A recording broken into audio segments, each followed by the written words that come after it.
안녕하십니까, 윤영석 목사입니다. 저에게는 올해부터 숲과 나무 프로젝트를 시작하고 있는데요. 여러분 모두 열심히 동참하고 계시지요? 성경 묵상과 성경 통독을 통해서 하나님을 알고 이웃을 사랑하는 우리 모든 성도님 되시기를 축복합니다. 특별히 성경 묵상을 돕기 위한 출애굽기 어떻게 읽을 것인가 라는 시간을 준비했는데요. 출애굽기 산책 지금부터 바로 시작하도록 하겠습니다. 출발! 네, 제가 출애굽기 어떻게 읽을 것인가 출애굽기 산책을 준비하면서 참고한 서적들을 간단하게 소개하려고 하는데요. 첫 번째 책으로 세물교회 플러스 대표이신 김요한 목사님께서 쓴 책인데요. 바로 바이블 클래스 모세 오경편입니다. 특별히 저는 이 책에서 많은 도움을 받았어요. 모세 오경과 출애굽기에 대한 자세한 그리고 핵심적인 내용들을 잘 설명해준 책입니다. 두 번째 책은 바로 총신대학교 신학대학원 교수이신 박철현 교수님 쓰신 출애굽기 산책입니다. 출애굽기에 관한 주석 중에 단 한 권을 뽑으라면 저는 이 박철현 교수님의 책을 추천드리고 싶습니다. 좀 더 자세하게 출애굽기를 알고자 하시는 분들은 이 책을 참고하시면 좋을 것 같고요. 세 번째 책으로 바로 종말론적 관점에서 본 성경개관입니다. 이 책은요, 특별히 키스 매티슨이라는 교수님께서 썼는데요. 우리 개혁주의 관점에서 성경을 창세기부터 요한계시록까지 종말론적 관점에서 본 너무나 유익한 책이어서 이 책이 많이 참고했는데요. 여러분들도 이 책을 추천합니다. 마지막으로 제가 합동신학대학원대학교 수업 시간에 교과서로 사용했던 책인데요. 바로 최신 구약 개론입니다. 이 책 또한 구약 전체를 복음주의적이면서 건강하게 살필 수 있는 좋은 책이라서 추천드립니다. 네, 이제 참고도서 소개는 마쳤고요. 본격적으로 출애굽기를 소개하도록 하겠습니다. 여러분, 모세 오경은 어떤 책이죠? 창세기? 네, 말하면 되나요? 말하면 됩니다. 창세기, 네. 출애굽기, 레위기, 민수기, 신명기. 맞습니다. 역시 똑똑하시네요. 특별히 이 출애굽기는 모세 오경 중에 두 번째 책인데요. 이 모세 오경의 히브리어 제목은요, 쉐모트라는 제목입니다.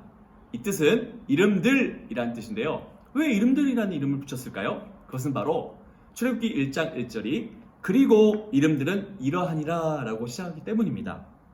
그런데요, 우리가 오늘날 많이 이 출애굽기를 가리켜서 영어로는 엑소더스라는 말을 붙이는데요. 왜냐하면 이 히브리어 성경을 헬라어로 번역한 70인경에서 엑소더스라는 헬라어 단어를 썼기 때문이에요.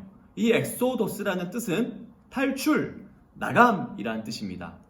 그래서 이 출애굽기는 애굽으로부터의 탈출, 애굽에서 나감이라는 뜻을 우리가 알 수 있죠. 첫 번째인데요. 바로 저자. 이 출애굽기 저자는 누구인가? 출애굽기의 저자 누구인가요? 모세요!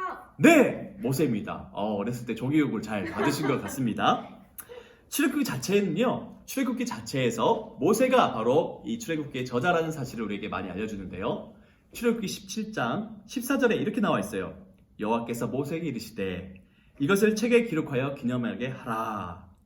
또 출애굽기 24장 4절에서는요. 모세가 여호와의 모든 말씀을 기록하고, 그리고 마지막으로 출애굽기 34장 27절은 이렇게 기록합니다.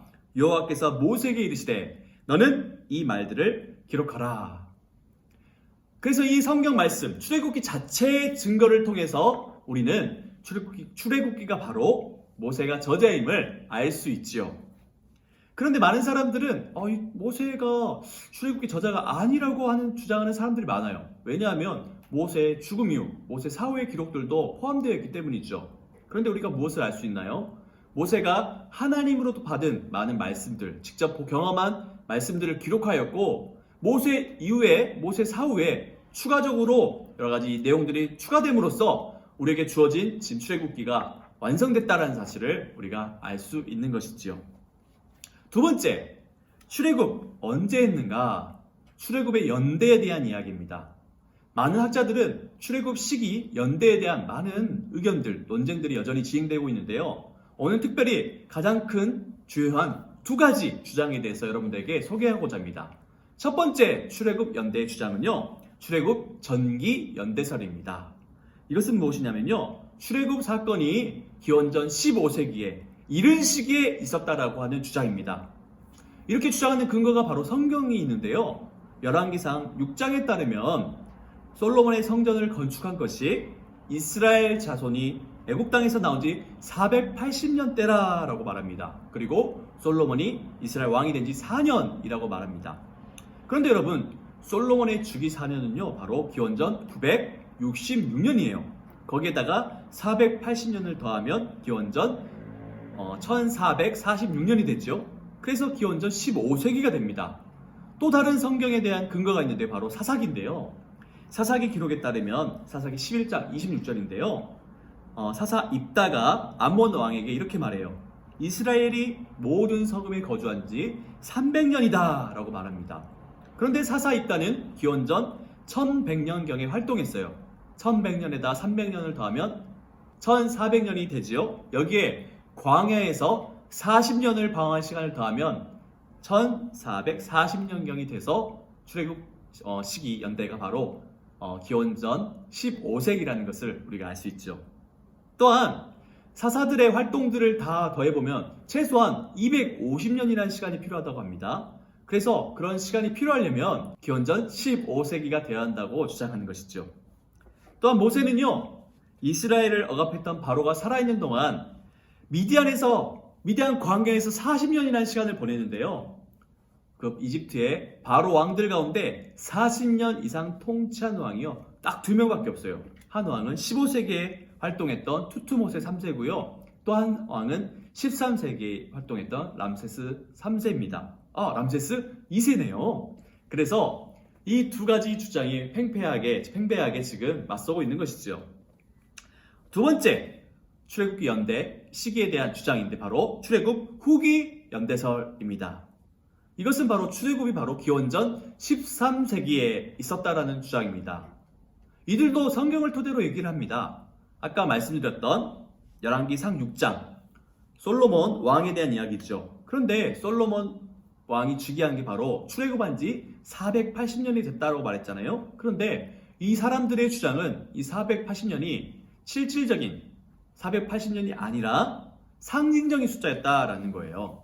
그래서 이들은 한 세대가 최소한 25년이라고 계산해서 25 곱하기 12, 그래서 300. 그래서 기원전 13세기에 출애굽했을 것이다라고 주장합니다. 또 두 번째는 사사 입다가 얘기했던 300년 동안 이것은 역사적인 기록, 역사적인 근거가 없기 때문에 과장된 숫자다. 그래서 이들은 사사 입다가 300년이라는 말을 근거로 사용하지 않고 이것을 상징적인 숫자로 받아들이고 기원전 13세기에 출애굽했다라고 주장하고요.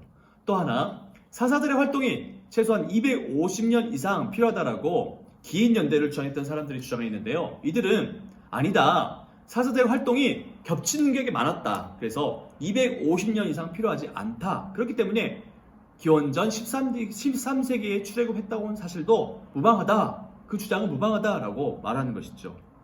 이러한 어떤 팽배한 맞선 주장들이 있어요. 근데 여러분, 중요한 것은요, 출애굽 연대를요, 기원전 15세기로 보는 것이 성경을 정말 하나님 말씀으로 믿는 자세고요. 고고학적인 근거와 좀 더 조화로운 길이라는 사실을 여러분 꼭 잊지 말았으면 좋겠어요. 세 번째, 출애굽기 기록 도대체 그 목적은 무엇인가? 출애굽기는 왜 기록되었는가? 첫 번째는요, 바로 창세기에서 아브라함의 약속하신 그 언약의 복의 내용들, 특별히 자손에 대한 축복이 심지어 그 애굽에 머무는 동안에도 신실하게 작동하고 있다는 점을 보여주고자 하는 것이죠. 하나님의 그 언약에 대한 신실하심, 그 신실하심은 인간의 역사나 어떤 역사의 상황이나 조건에 관계없이 일관되게 유지되고 이루어진다는 사실을 우리에게 알려주기 위해서 출애굽기를 기록했다는 것이죠. 두 번째는 뭡니까? 바로 하나님께서 애굽의 학정과 압제에서 이스라엘을 구원하신 사건을 통해 하나님 나라의 구원 계획을 담지한 나라가 역사에서 구체적으로 출범한 것을 알리는 동시에 이를 통해 후대에 성경적 구원을 위한 패러다임을 제공하기 위함입니다. 좀 더 쉽게 하면 이거예요. 바로 하나님께서 그 70년에 시작된 그 요셉의 가정, 야곱의 가족이 200년이 아니군요.